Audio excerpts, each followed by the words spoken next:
Hi, I'm Sarah, and I'm an outreach educator with the Bedford Public Library. Welcome to the Art of Living.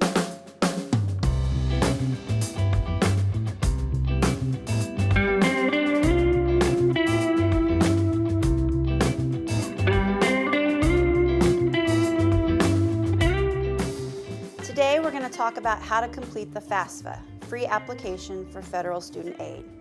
First off, many people are intimidated by the process of applying for financial aid, and I just want to assure you that it's easier to fill out the FAFSA form online today than it's ever been. You can do this. And if you need any help along the way, we're here for you here at the Bedford Public Library. Before we get into the how, let's talk about why you would fill out the FAFSA.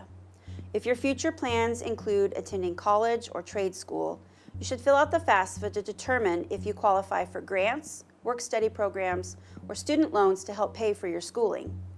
From the info you enter into FAFSA, your student aid index will be calculated and sent to schools of your choice to help determine possible financial aid packages they may offer you. FAFSA opens October 1st for the following school year. It's important to complete the FAFSA as soon as possible to meet all deadlines. Individual school deadlines, which vary, the April 15th Indiana state deadline, and the June 30th federal deadline. You can still apply after Indiana's priority deadline in April, but state aid will be dispersed first come, first serve, and only if funds are still available. The application closes after the federal deadline in June until October when it reopens for the next school year. Okay, so how do you fill out the FAFSA? Visit the website studentaid.gov. You will need to create an account known as your FSA ID with your social security number and email address or mobile phone number. Once you create your FSA ID, you can begin the application online. The questions are dynamic and will adjust accordingly to the answers you provide. For some individuals, the application can be filled out in as few as 10 minutes. For others, it can take a little while longer.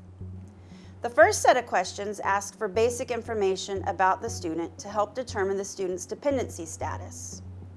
If you are at least 24 years old, married, or have legal dependents, are attending graduate school, a veteran or member of the armed forces, experiencing homelessness or self-supporting and at risk of homelessness, or an orphan, ward of the court, or emancipated minor anytime after the age of 13, you will be considered an independent student. Otherwise, you are considered dependent and will need to have your parents, biological or adoptive, create their own FSA IDs to provide their financial information as well.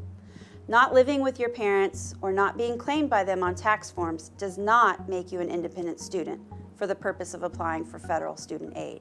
If you do qualify as a dependent student, the application will ask questions to help determine who your contributors will be. Once they're determined, you will be asked to provide their social security number, date of birth, and email address so they can be invited to help complete your application. If your parents are married and file their taxes jointly, only one parent will need to be invited. If they file separately, then both will need to create an FSA ID and provide their information. If your parents are not married but live together, they will both need to provide information. If your parents are not married and not living together, the parent that provided the most financial support the past year will be considered your contributor. If both parents gave an equal amount of support, then the parent with the greater income and assets will be your contributor. If this parent has remarried, your step-parent will also be a contributor. After you answer the questions to determine your dependency status and invite contributors to fill out their portion of the application, you will be asked a set of demographic questions and questions about your state of legal residency. Next, you will be asked questions to provide information about your finances. To be eligible for aid, you must provide consent for your tax information to be pulled electronically from the IRS. This is done automatically, which makes the form a lot easier for you. But sometimes you will be asked to manually input some financial information, such as your current assets, money on hand or in savings and checking accounts, your current net worth of investments, including real estate, and your current net worth of business or farms that you might own. Finally, you will be asked to list the schools you would like to attend. You can enter up to 20 schools initially and can make changes later if necessary. After you submit your form online, it will be processed in 1 to 3 days. Then you will receive an email alerting you that your submission summary is ready for you to view. You can view it by logging into your account and selecting the processed form in the My Activities section of your dashboard.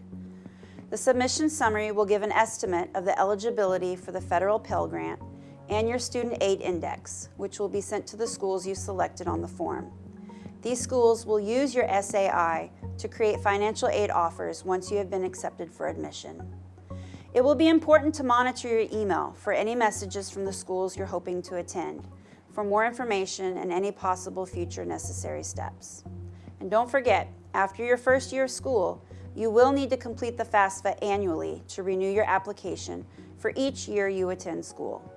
We're here to help if you would like to set up an appointment to complete your FAFSA application. Just give us a call here at the Bedford Public Library at 812-275-4471. Appointments are available most Monday evenings as well as Fridays from opening to closing at 5. We're here for you because things like applying for FAFSA are all just a part of the art of living.